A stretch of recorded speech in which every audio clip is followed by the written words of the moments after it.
కర్మపాలు బత్తి కలుపుకూడు బత్తలైన చాడు విశ్వదాభిరామ విదర్వేమ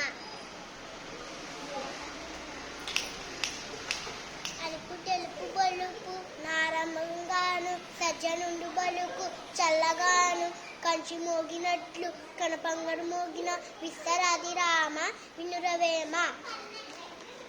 అందుగాని చోట దిగుమాడు కొంచెం ముందు తెల్ల కదువక ఆడుకుంటా అర్థమందు కొంచెమై ఉండదు విశ్వదాభిరామ వినురవేమ